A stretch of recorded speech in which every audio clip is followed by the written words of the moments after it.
മാന്യസദസ്സും എൻ്റെ പേര് ഞാനിന്ന് ഇവിടെ ചൊല്ലാൻ പോകുന്നത് രതീഷ് മംഗളമഠത്തിൻ്റെ വരാൽ എന്ന കവിതയാണ്. തുടങ്ങിയാലോ? പാടത്തീനോരത്തെ വീട്, ഓലമേനുള്ളൊരു വീട്, പാടത്തീനോരത്തെ വീട്, ഓലമേനുള്ളൊരു വീട്, ആ കൊച്ചു സുന്ദര വീട്ടിൽ പൂനീല പോലൊരു പൈതൽ, പൈതലൊരു ദിനം പാടവരമ്പിൽ പട്ടം പറത്തി കളിക്കെ, പെട്ടെന്നരികിൽ താമരപ്പൊയ്കയിൽ എന്തോ നോടിക്കുന്ന ശബ്ദം. ശബ്ദമെന്തെന്നവൻ നോക്കിയപ്പോൾ ഒരു പുള്ളി വരാലിനെ കണ്ടു. പുള്ളിയോരത്ത് തുള്ളിക്കളിക്കുന്ന ചെല്ലക്കീടാങ്ങളെ കണ്ടു.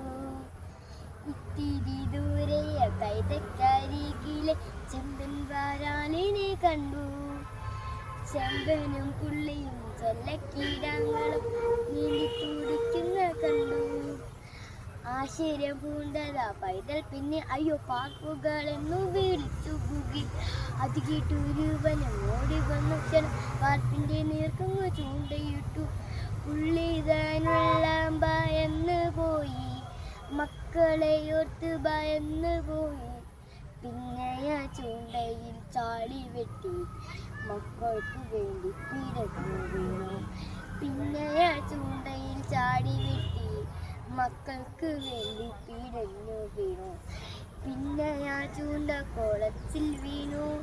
ചെമ്പൻ വരാലു പിടഞ്ഞു വീണു. മക്കളതത്രയും അനാഥരായി, അനാഥരെ കണ്ടവർ ഇരകളായി. അച്ഛനും അമ്മയും ഇല്ലയെങ്കിൽ നിശ്ചയം തിരുമി പാർപ്പിനെ പോൽ. ഇങ്ങനെ ചിന്തിച്ച പൈതൽ വേഗം അച്ഛമ്മനരികിലേക്ക് ഓടിയെത്തി. അച്ഛമ്മ നീ പറയുകില്ലേ, അച്ഛനും അമ്മയും എവിടെയാണ്? പരമാത്രം ഇനി പറയുകില്ലേ? അച്ഛമ്മയോട് ഞാൻ മിണ്ടിയില്ല. കരയാതിരിക്കൻ്റെ പൈതലിനി പറയാനൊക്കെയും കേട്ടുകൊള്ളാം. പരലോകം ഒരുപാട് ദൂരെയാണ്, അച്ഛനും അമ്മയും അവിടെയാണ്. പരലോകം ഒരുപാട് ദൂരെയാണ്, അച്ഛനും അമ്മയും അവിടെയാണ്. അകലെയാണെങ്കിലും വന്നുകൂടെ, കണ്ണിനെ കാണുവാൻ വന്നുകൂടെ. അച്ഛമ്മയ്ക്കൊന്നു വിളിച്ചുകൂടെ, അരികിൽ വരുവാൻ പറഞ്ഞുകൂടെ. വിളിച്ചാൽ വിളിയങ്ങു കേൾക്കുമെങ്കിൽ വിളിക്കാതിരിക്കുമോ പൈതലെ ഞാൻ? പരലോകം ഒരുപാട് ദൂരെയാണ്, അച്ഛനും അമ്മയും അവിടെയാണ്. പരലോകം ഒരുപാട് ദൂരെയാണ്, അച്ഛനും അമ്മയും അവിടെയാണ്. ദൂരെയാണെങ്കിലും വരുമൊരിക്കൽ വെറുതെ ആ പൈതൽ കിനാവ് കണ്ടു. ദൂരെയാണെങ്കിലും വരുമൊരിക്കൽ വെറുതെ ആ പൈതൽ കിനാവ് കണ്ടു. പിന്നെ കിനാവിൻ സുഖത്തിലേറി പാവമാ പൈതൽ ഉറക്കമായി. പൈതൽ അച്ഛമ്മനരികിൽ ഉറക്കമായി.